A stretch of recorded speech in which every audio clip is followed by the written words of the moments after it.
Glória a Deus.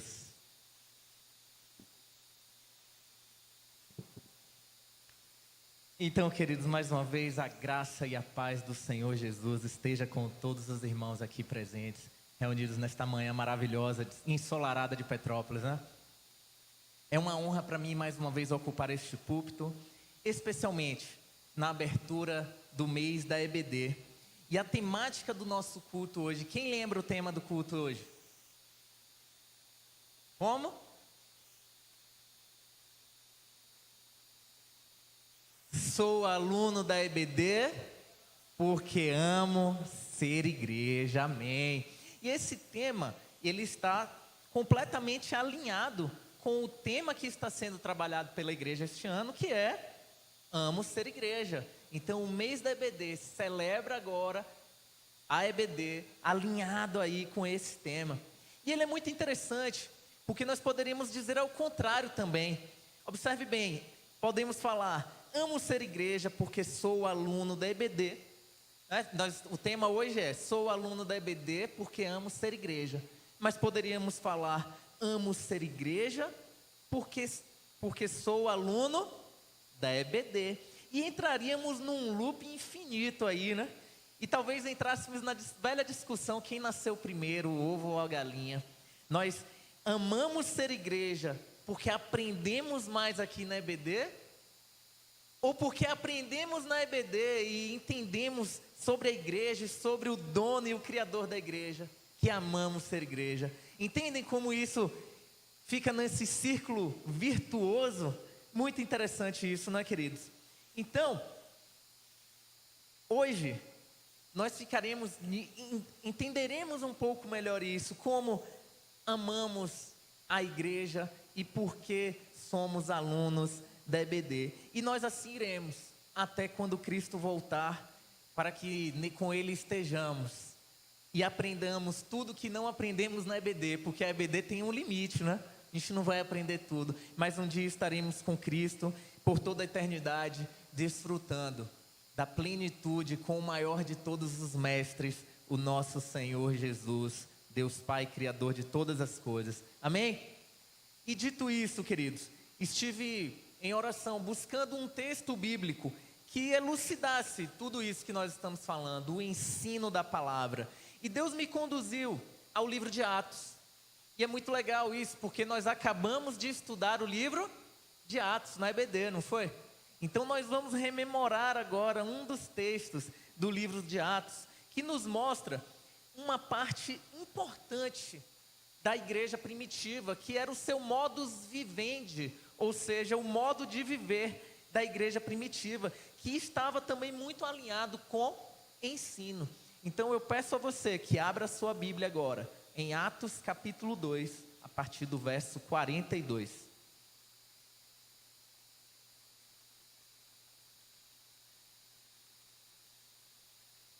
Atos capítulo 2, a partir do verso 42. Leremos agora na Nova Versão Internacional.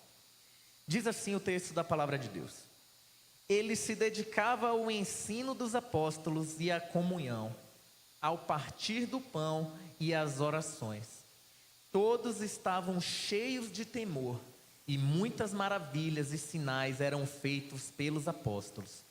Todos os que criam mantinham-se unidos e tinham tudo em comum. Vendendo suas propriedades e bens, distribuíam a cada um conforme a sua necessidade. Todos os dias continuavam a reunir-se no pátio do templo, partiam o pão em suas casas e juntos participavam das refeições com alegria e sinceridade de coração, louvando a Deus e tendo a simpatia de todo o povo.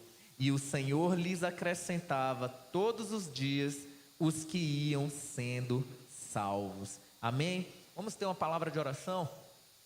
Santo Deus e glorioso Pai, louvado e engrandecido seja o teu nome. Senhor, eu me refugio agora mais uma vez debaixo das tuas potentes mãos, ó Pai.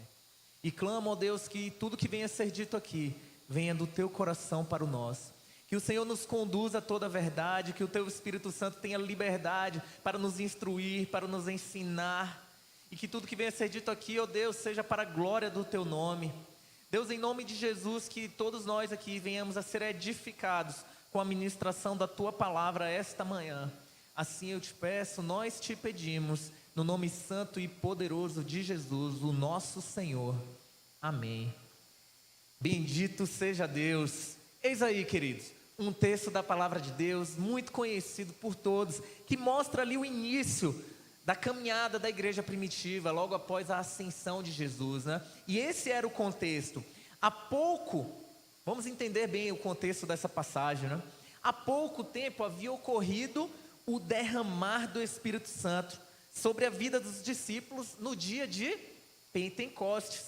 E em cumprimento à promessa que Jesus havia feito, de que eles deveriam permanecer em Jerusalém até que do alto fossem revestidos de poder. E assim ocorreu. E logo após aquele fenômeno ali ocorrido no dia de Pentecostes, o apóstolo Pedro fez uma pregação onde quase 3.000 almas se converteram e foram batizadas. Observe bem, quase 4.000 pessoas se converteram ali e se ajuntaram àquela comunidade cristã que estava se formando. E se você observar, voltar um pouco no capítulo 2, lá no verso 5, você vai entender quem estava ali, quem eram os ouvintes desse grande discurso do apóstolo Pedro. Lucas chega a dizer o seguinte, olha, que haviam judeus, habitantes de Jerusalém e pessoas de todas as nações debaixo do céu, ou todas as nações do mundo, como foi projetado aí.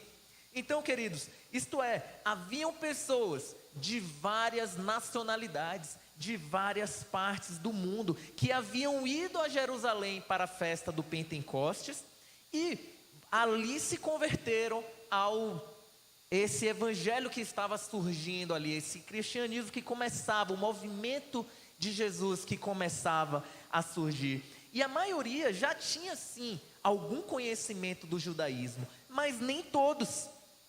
Então, nem todos conheciam o que Jesus havia ensinado. E é então nesse contexto de um crescimento acelerado da igreja, imagine, numa pregação 3.000 almas, lá na frente a gente vai ver que Pedro prega de novo e já era para quase 5.000 almas, ou seja, um crescimento acelerado da igreja, nesse contexto, queridos, com diferentes pessoas de várias partes do mundo, é que Lucas escreve esse texto que nós lemos lá no verso 42, eles se dedicavam ao ensino dos apóstolos, e em outras traduções vai dizer assim também, e perseveravam na doutrina dos apóstolos, e na comunhão, e no partir do pão, e nas orações. Glória a Deus. Como, irmãos, permanecer na doutrina dos apóstolos sem ensino? Não seria possível. Imagina a igreja crescendo, 3.000 almas chegando, 5.000 almas chegando, permanecer na doutrina dos apóstolos sem ensino. Seria possível? Não. Por isso foi preciso sim, muito ensino, muita escola. Obviamente, não no formato da nossa EBD aqui, a Escola Bíblica Dominical atual, quando dividimos em classes por faixa etária, ou por gênero, ou por solteiros e casados, não é assim? Temos toda uma estrutura aí na nossa escola bíblica dominical, mas era preciso, queridos, naquele tempo, ensinar as pessoas para que elas permanecessem na doutrina, na comunhão, no partir do pão, que é chamada aí de doutrina dos apóstolos, mas que foi dada pelo próprio Jesus. Aliás, lá em João capítulo 7, o próprio Jesus vai dizer, olha, aquele que quer saber se a minha doutrina é de Deus mesmo, vem e cumpre ela, vem cumprir, e assim saberá se é de mim mesmo, ou se vem do Pai, daquele que me enviou. Portanto, era preciso, queridos, ensino da palavra. Mas então, já que não tinha escola bíblica dominical, como eles faziam para ensinar e aprender? Eles participavam, amados, de outra EBD. Sabe qual? A que eu vou chamar agora de escola bíblica diária. Não a dominical, mas a diária. Por quê, queridos? Era todos os dias, na comunhão, no partir do pão e nas orações. Sabe, quando eu leio isso, me faz pensar na imersão. Alguém já ouviu falar de intercâmbio aqui? Sabe quando você quer falar inglês, aprender um idioma, não é assim, pastor? Que você vai para um outro país e fica imerso naquele contexto, naquela cultura, naquele idioma, você aprende rapidinho. Você aprende, um mês equivale a 5 anos de curso de inglês aqui. Imersão, queridos, era assim que eles estavam vivendo. O horário da aula era a hora das refeições. A pregação era para além do discurso, a prática e o convívio diário. Ali, ó, no partir do pão, nas refeições. Os apóstolos estavam constantemente ensinando a doutrina. E observe que eles não se limitavam a uma sala de aula, mas de diversas formas, em diferentes ambientes, perseveravam na doutrina, no ensino. Irmãos, este mês nós estamos aqui celebrando Jesus e celebrando a nossa EBD. Mas o estudo e o ensino da palavra de Deus, ele precisa ser mais do que a formalidade da classe do domingo. Precisa ser no nosso convívio diário. Precisa ser mais do que o discurso para ser testemunho prático, real, em casa com as crianças, com a família. Sabe quando a gente bota os nossos filhos para a escola e às vezes a gente espera que tudo eles aprendam na escola e às vezes nem o dever de casa a gente quer fazer com eles em casa? Precisamos ser mais do que isso. Na escola bíblica dominical, essa escola bíblica diária que nós estamos nos referindo aqui, é preciso avançar e para além da formalidade da classe da escola bíblica dominical, precisamos viver o ensino e o aprendizado da palavra de Deus diariamente em todos os ambientes, em casa com os nossos filhos, com as nossas famílias e em todos os momentos. Entende isso? Faz sentido isso para você? Observe bem, o momento da classe, ele é um grande instrumento para a educação cristã. Sim, claro que é. O momento da nossa classe aqui na EBD é um grande instrumento para a educação cristã. Mas existem outras formas e estratégias de ensino da palavra de Deus que precisamos estar igualmente atentos. Não apenas a classe. E fica aí também até uma provocação para os professores da EBD, especialmente os professores de jovens e adolescentes, não é? Como fazer com que a classe seja mais interessante e atrativa para os adolescentes e jovens, nesse contexto atual de tamanha modernidade, onde tantas coisas nos atraem? Como nós podemos melhorar a nossa classe? Fica também, sim, essa provocação aí, para você refletir e pensar. Mas, como eu estava dizendo, o ensino não é apenas na formalidade da classe. Existem outros também instrumentos poderosos da educação cristã. Nós podemos falar sobre isso. Um dos instrumentos poderosos e dinâmicos do ensino é esse momento aqui. O momento da pregação, o momento da palavra pastoral. É sim um momento de ensino da palavra de Deus.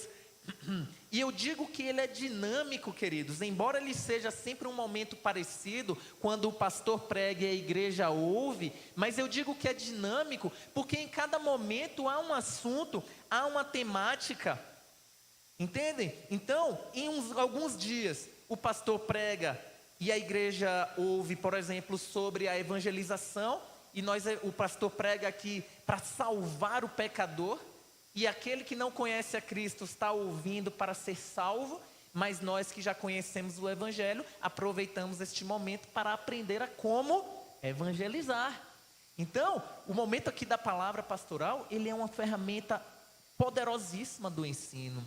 Ou ainda, quando o pastor traz, né, assim me referindo a esse dinamismo, quando o pastor traz uma palavra mais voltada para a igreja, que nos convoca, que nos chama ao arrependimento, que nos chama aquela mensagem, sabe, quando é importante também, que traz uma mensagem de confronto, de exortação, que nos chama a uma mudança de atitude, é um momento também de aprendizado, de escola. Entendem isso, queridos? Até mesmo o momento de louvor. E aí eu olho aqui para Glaucia e Beto.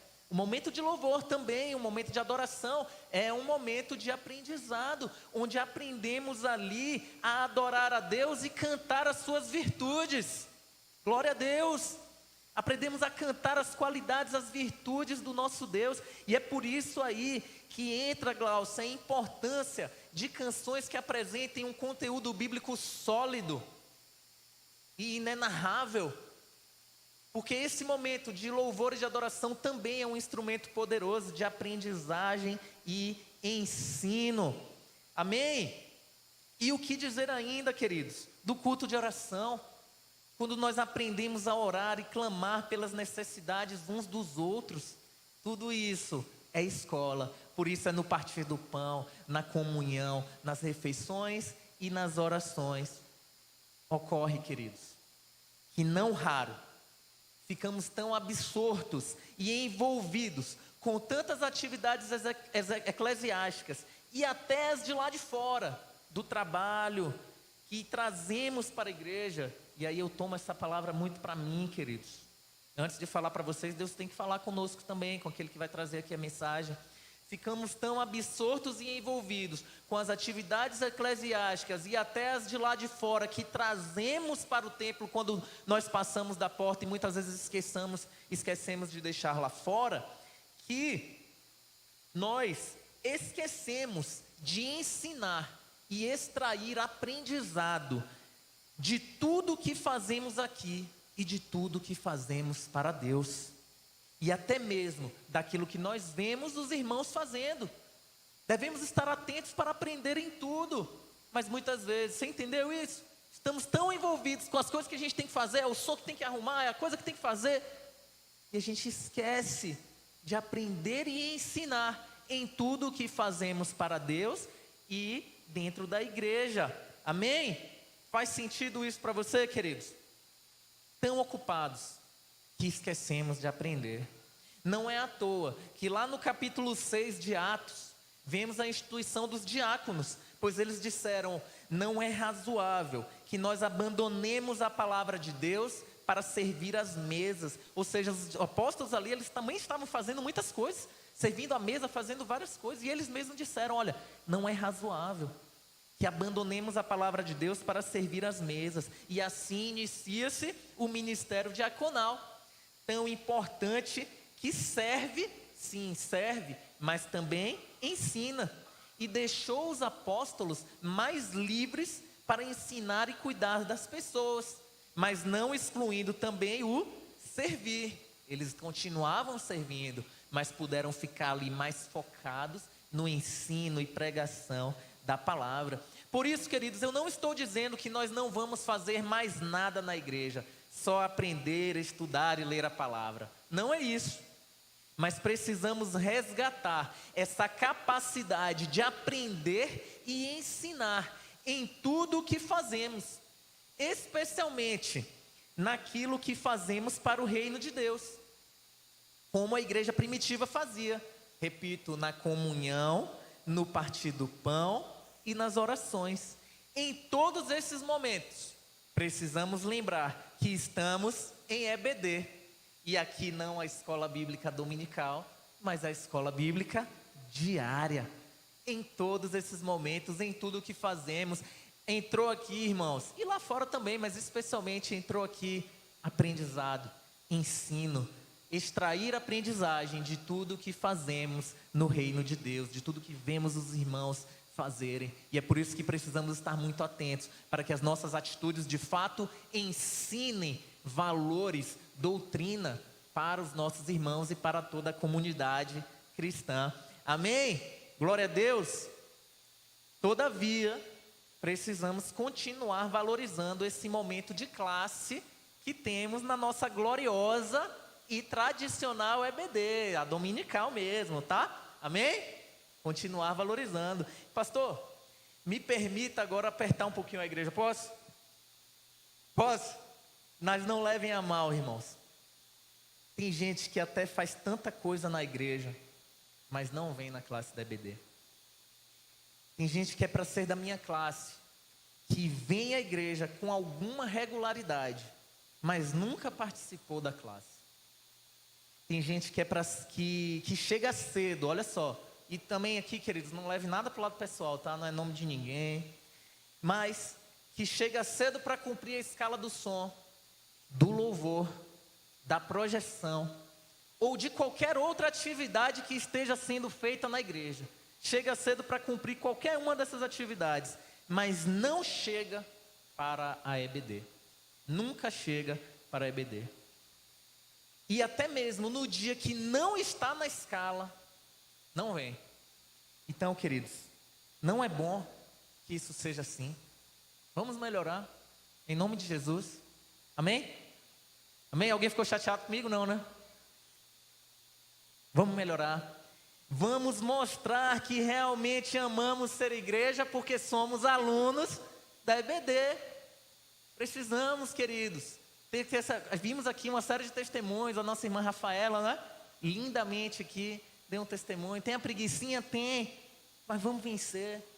Vamos vencer essa procrastinação. Chegar cedo, participar da classe. Eu tenho certeza que você vai ser ricamente abençoado. Amém? Glória a Deus. É isso aí. Outra coisa, você pode ter 50 anos de crente. Sempre tem algo a aprender ou a ensinar. Talvez você não aprenda nada ali. Talvez você já saiba tudo que falou. Mas um comentário seu pode ensinar alguém mais novo. Porque tudo que nós fazemos aqui devemos estar preocupados em ensinar e aprender. Glória a Deus. E qual era, queridos, então o resultado de tamanho ensino dos apóstolos? De tamanha perseverança na doutrina. Eles perseveravam na doutrina, não foi? Qual foi o resultado de tamanho ensino e tamanha perseverança? Verso 43, parte A. Veja aí na sua Bíblia. Em cada alma havia temor. Todos estavam cheios de temor. Não o temor do medo que paralisa, mas o temor da reverência, que dá honra a quem merece honra. Primeiramente ao nosso Deus, aos nossos pais, por que não dizer isso? Em seguida aos nossos líderes espirituais, ao pastor, a toda a liderança da igreja e por aí vai. Havia temor, repito, não o temor do medo, mas o temor da reverência, que dá honra a quem honra. Amém? E a gente toma aí as palavras do apóstolo Paulo, lá no livro de Romanos, capítulo 12, verso 10, quando ele diz: amai-vos dedicadamente uns aos outros, com amor fraternal, preferindo dar honra a outras pessoas mais do que a si próprios. É ali, é nisso, é nessa comunidade, nesse ensino que nós aprendemos a dar honra uns aos outros. E também lembrando do famoso provérbio de Salomão, que diz que o temor do Senhor é o princípio da sabedoria. Glória a Deus.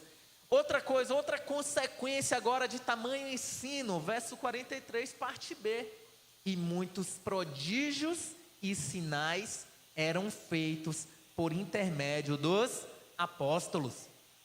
Queridos, Deus operou muitos sinais e milagres através do Espírito Santo por intermédio dos apóstolos e discípulos. Não apenas, e é importante destacar isso, embora a Bíblia fale dos apóstolos, mas não apenas os apóstolos curavam ou através deles haviam sinais. Deus operava milagres através de outros irmãos também. Deus não opera apenas através dos líderes da igreja ou do pastor. Não, você também pode ser um instrumento, uma ferramenta nas mãos de Deus para abençoar outras vidas e as pessoas que estão ao seu redor. Quando a gente pensa em sinais e prodígios, né, a gente lê essa frase, sinais e prodígios, a gente pensa sempre naqueles, entre aspas, grandes milagres, né? O paralítico andar, o cego enxergar, a gente pensa nesses grandes milagres. Mas, queridos, há muitos outros sinais e prodígios que podem ser feitos. E muitas vezes, uma breve palavra que você dê para alguém, para aquele que perdeu a esperança, pode ser um sinal, um prodígio na vida dessa pessoa. Sabe o que aconteceu isso com você? E você falar uma palavra de conforto, uma palavra, lhe citar um versículo e abençoar tremendamente a vida de um irmão. Isso também são sinais e prodígios que se seguem atrás, que vão atrás daqueles que buscam ao Senhor. Amém? Mas, queridos, às vezes nós nos calamos porque não sabemos nem o que falar. Jesus, ele disse que, ele prometeu que o Espírito Santo nos faria lembrar de tudo aquilo que aprendemos. e que falou até para os discípulos: olha, vocês não precisam ficar preocupados com o que é a vez de dizer, quando eles estiverem em situação que eles precisavam dar uma resposta, né, acerca da esperança que eles tinham. Não precisam ficar preocupados, pois na mesma hora vos será dado o que é a vez de dizer pelo Espírito Santo. Mas se não estudamos a palavra, como poderemos lembrar aquilo que não sabemos? Por isso, mais uma vez, a importância de estudarmos a palavra de Deus, para estarmos prontos para responder a qualquer um que nos pergunte acerca da nossa esperança. Amém? Glória a Deus. Então, queridos, esse verso aí, olha, o resultado de tamanho ensino eram que muitos prodígios e sinais eram feitos por intermédio dos apóstolos. Outro sinal, outro resultado de tamanho ensino ali, de permanecerem na doutrina, versos 44 e 45 que já lemos, havia unidade na igreja, e ninguém passava necessidade. Quando nós vimos ali, olha, que as pessoas repartiam, tinham tudo em comum, ou seja, a igreja era unida, não tinha fofoquinha, sabe? Não tinha contendas, e mais do que isso, supriam as necessidades dos irmãos, supriam mutuamente as suas necessidades, cumprindo inclusive o que está escrito lá no Salmo 133, quando o salmista disse: ó quão bom e quão suave é que os irmãos vivam em união. E lá no final ele vai dizer: porque ali o Senhor ordena a bênção e a vida para sempre. Queridos, havia unidade na igreja. Essa unidade, ela só pôde ser concretizada através desse ensino, de todos aprenderem essa importância. E ali eles estavam juntos, numa igreja unida, que perseveravam unânimes e eram ricamente abençoadas. Amém? Outra consequência, verso 46 diz assim: diariamente perseveravam unânimes no templo ou de casa em casa, juntos participavam das refeições com alegria. Para além da unidade que nós já falamos da igreja, havia o que? Perseverança de forma unânime no templo e nas casas todos os dias. Muitas vezes nós reclamamos de vir à igreja 2 vezes na semana. É assim ou não é? É assim ou não é? Todo mundo quer fazer as suas coisas. Eu sei, queridos, eu também quero. Eu também quero fazer minhas coisas, praticar esportes. Eu sei disso. Todo mundo quer. Mas precisamos tirar um tempo, todos os dias, para estudar a palavra de Deus. Em casa ou no templo. Mas pelo menos em casa. Porque eu sei que nem todo dia podemos estar juntos. Mas a igreja toda reunida, não é?